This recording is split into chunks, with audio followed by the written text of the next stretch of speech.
Aquí tenemos la reacción para un acumulador de plomo. Aquí tenemos plomo sólido más dióxido de plomo. Nos produce sulfato de plomo y nuestro objetivo es balancear esta reacción redox en solución ácida. Así que para un acumulador de plomo estamos tratando con ácido sulfúrico y en un video anterior ya hemos hablado de cómo balancear una reacción redox en una solución ácida. Así que en este video simplemente haremos un repaso de esto utilizando el acumulador de plomo como un ejemplo. Así que lo primero de lo que quiero hablar o de lo que quiero hacer es asignar estados de oxidación y vamos a empezar con el plomo sólido.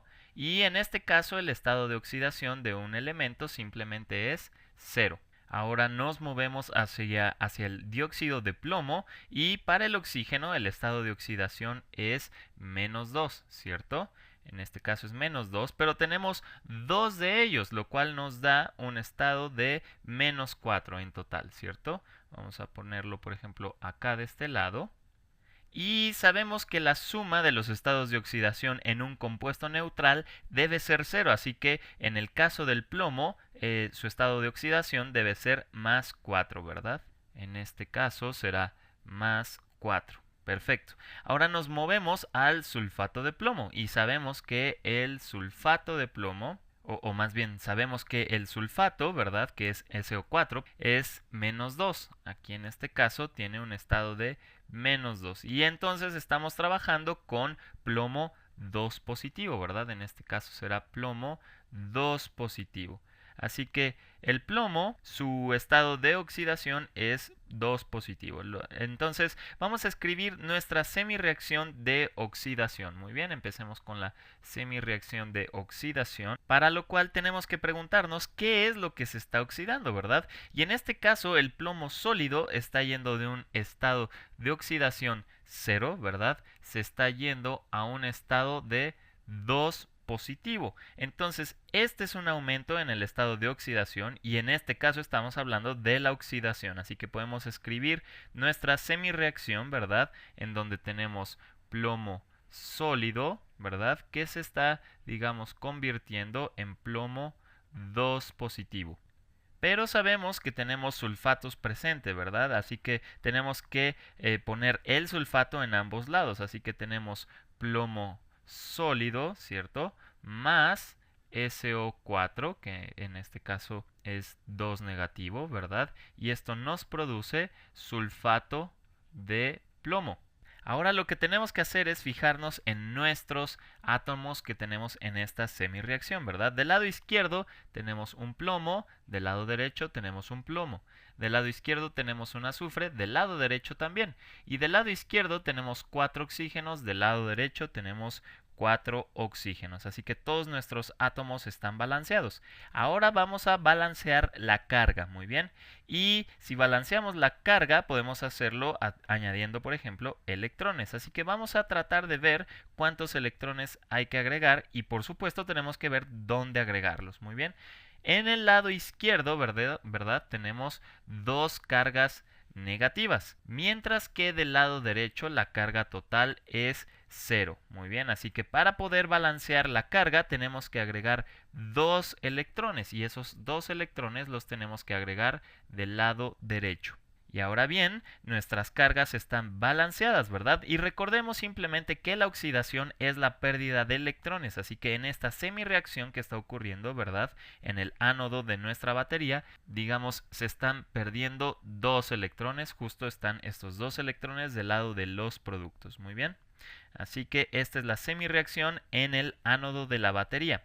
Ahora queremos hacer la semireacción de reducción. Muy bien, así que vamos a ver cómo se haría esto, la semireacción de reducción. Por ejemplo, en este caso podemos ver que vamos de plomo que tiene un estado de oxidación +4 a un estado de +2, ¿cierto? Así que en este caso estamos hablando de la semireacción de reducción, ¿cierto? Entonces, esta semireacción sería plomo, más bien dióxido de plomo se convierte en plomo 2 positivo. Muy bien, y nuevamente recordemos que tenemos que agregar los sulfatos que están presentes, ¿verdad? Así que del lado izquierdo tendríamos dióxido de plomo más sulfatos, ¿cierto? 2 negativo. Y esto nos produce plomo, perdón, sulfato de plomo. Ahora tenemos que balancear nuestros átomos, así que vamos a empezar con el plomo. Empecemos con el plomo y tenemos un plomo del lado izquierdo y un plomo del lado derecho. Muy bien. Ahora que hemos hecho eso, vamos a ver qué pasa con el azufre. Tenemos un azufre del lado izquierdo y un azufre del lado derecho. Muy bien. Ahora fijémonos en el oxígeno.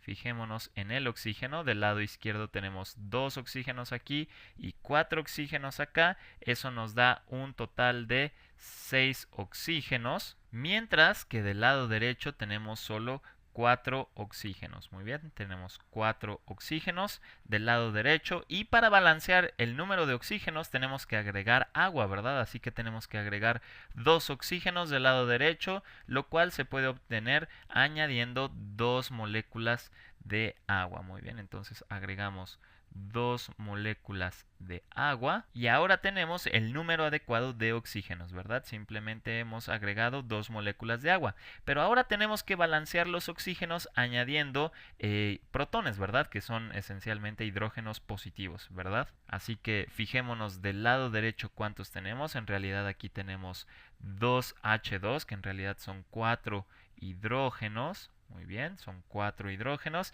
Y del lado izquierdo no tenemos hidrógenos, ¿verdad? Así que tenemos 0 hidrógenos. Necesitamos agregar 4 protones del lado izquierdo, ¿verdad? Tenemos que agregar 4 protones del lado izquierdo. Así que ya tenemos balanceados los hidrógenos. Ahora tenemos que balancear la carga, ¿verdad? Así que fijémonos en la carga total del lado izquierdo. Bueno, nosotros tenemos 4 cargas positivas, ¿verdad? Tenemos 4 cargas positivas aquí. Tenemos 2 cargas negativas, ¿verdad? Entonces esto nos da una carga total de 2 positivo.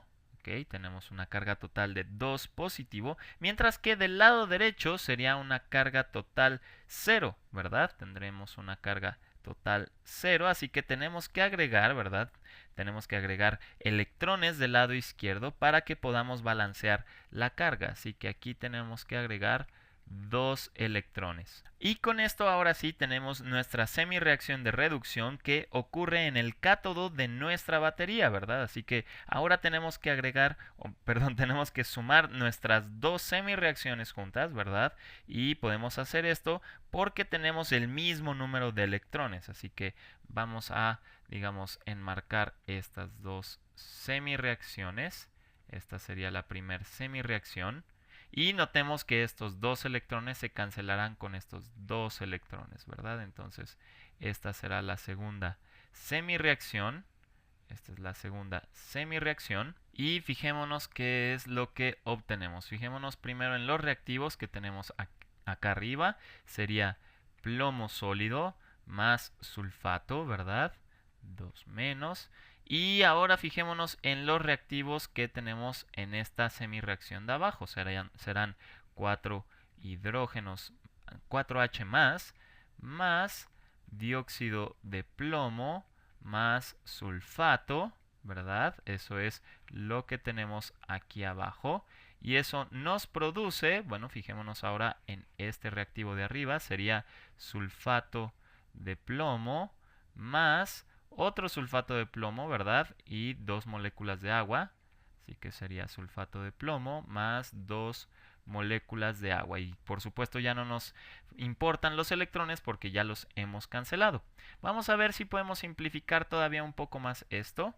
Vamos a tener lo siguiente. Tendremos este plomo. Será plomo más, vamos a poner el dióxido de plomo.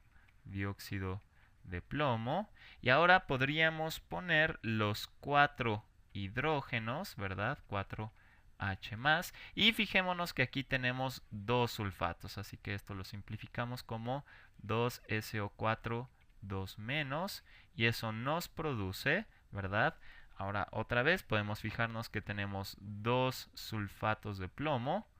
2 sulfatos de plomo y 2 moléculas de agua, ¿cierto? Que serían estas 2 últimas. Así que finalmente lo hemos logrado, ya tenemos la reacción total para un acumulador de plomo y a veces puede ser que encuentres esta parte escrita un poquito distinto. En ocasiones toman dos de estos hidrógenos positivos con estos dos sulfatos para obtener 2HSO4 menos, ¿verdad? Y por supuesto nos faltan los otros dos H más, ¿verdad? Entonces en algunos libros de texto encontrarás esto escrito de esta forma, simplemente es otra forma de escribirlo, ¿verdad? Y esto esencialmente es lo que ocurre en la celda voltaica, ¿verdad? Obtenemos un voltaje a partir de esta reacción redox espontánea y cada una de estas celdas tiene de voltaje 2 volts positivos, ¿verdad? Tenemos 2 volts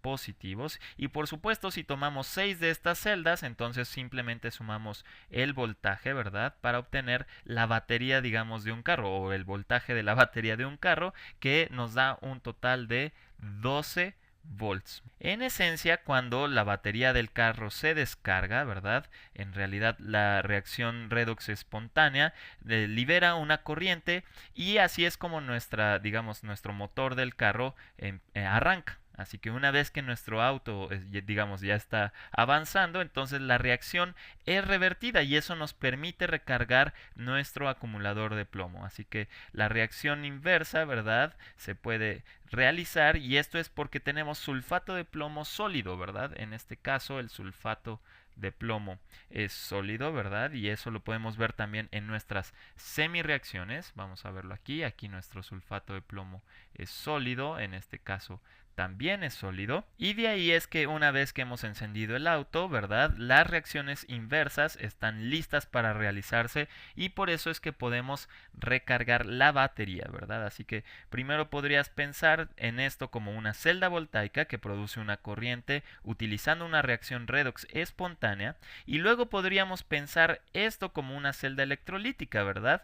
Una corriente está siendo utilizado para recargar nuestra batería, ¿verdad? Y una corriente está siendo usada para llevar a cabo una reacción que no es espontánea, ¿verdad? Así que un acumulador de plomo es recargable y eso es bastante útil en las baterías de auto porque eso permite que tengan una larga duración.